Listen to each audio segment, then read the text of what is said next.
So today is my 29th birthday, and it's hitting me all of a sudden that I've been playing guitar since I was 13 years old, which means now I've been playing guitar for 16 years. Which it really doesn't feel like it's been that long, but it has. Time has just flown by, and I feel like I've done quite a lot in that 16 years, all down to learning this instrument. For me, learning the guitar is probably the best thing that I ever chose to do. It's taken me all over the country. I've met a lot of cool people, I've done a lot of cool things, I've been on TV, all sorts of stuff, all down to picking up the guitar and learning.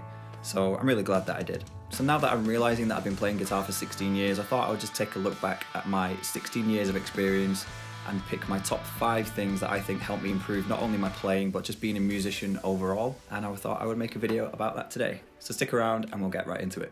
First on the list is a technique thing. I really wish when I'd started learning guitar that somebody told me it would be a really good idea to hold the plectrum between my thumb and first finger like this. And with the 3 fingers that you've got spare, it's a really good idea to use them to press down on the guitar there, which keeps your hand kind of in place. So when you're picking, your hand is staying in the same place and it's not going all over the place. I didn't do that when I was learning to play. I just used to float my hand over the guitar like this and pick like that, which is very, very inaccurate. So if you're trying to play things that are very picky like that, it's very easy for your hand to slip and play the wrong string and mess up, whereas if your hand is pressed down there, it kind of keeps your hand in place and it makes it quite a lot easier to pick things without slipping or losing where you're up to or something like that. So I think it's called bridging. I call it bridging anyway. So you kind of bridge over the strings with your hand, anchor yourself on the guitar by pressing down here, and then when you're picking like that, your hand kind of stays where it should be and you're not going to fall easily, you're not going to slip, you're not going to lose where you're up to. I really wish somebody had told me that earlier, which would have helped my technique a lot earlier on in my playing. But yeah, that's the first thing that I kind of learned, which helped me develop my technique quite a lot faster. Number 2 is quite vague, but I think it's quite important. Less is more.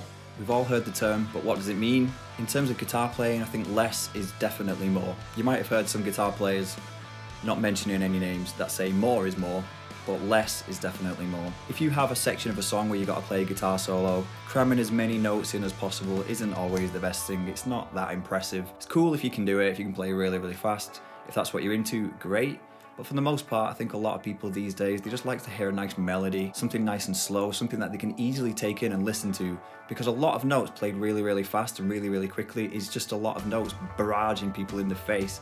And to be honest, after about 10 seconds, it's kind of boring. For me anyway, personally, other people like it more. But I think more often than not, an audience that you're playing to, or if it's on a recording, if you're recording in the studio, doing some music for somebody else, people like to hear a melody, they like to hear something that their brains can process. Every now and again, add a little fast part by all means, because it is impressive and it does sound good in the right places, but for the most part, slow down, less is more. Have breaks in between your playings. If you're playing over a backing track, doing a bit of a solo, there's nothing wrong with leaving a little gap, which creates tension, creates suspense, it gets people interested.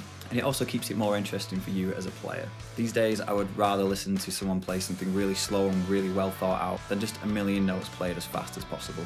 Number 3 is don't be afraid to learn songs and musical styles that you wouldn't necessarily choose to listen to. What I mean by that is that if you love metal music, don't be afraid to learn a pop song every now and again, or a blues song, or vice versa. If you like pop music, don't be afraid to maybe learn a rock song every now and again, just to keep your playing varied. I used to listen to a lot of metal back in the day, and I would learn a lot of metal songs and stuff like that.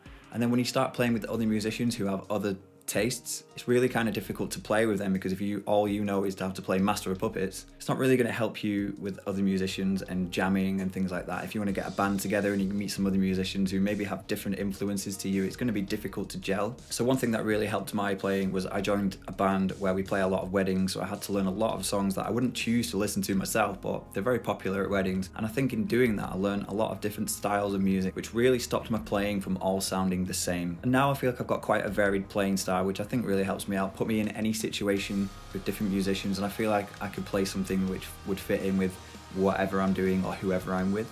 So yeah, don't be afraid to learn a different style of music every now and again.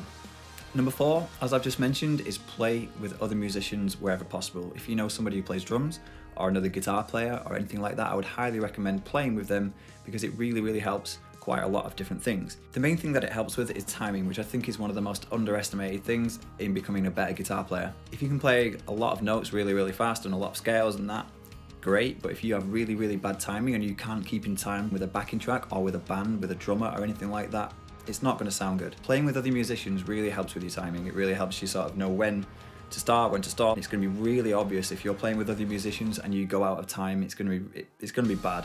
If you don't know any other musicians that you can play with, then you can go on YouTube and there's loads of backing tracks on there, jam tracks. If you want to just play some solos over some music, or if you want to learn an actual song, there probably will be a backing track of that song on YouTube, so you can play it. So you can be the guitarist. It might have a track that doesn't have any guitar on it, so you can play the guitar part. Try and keep in time with it.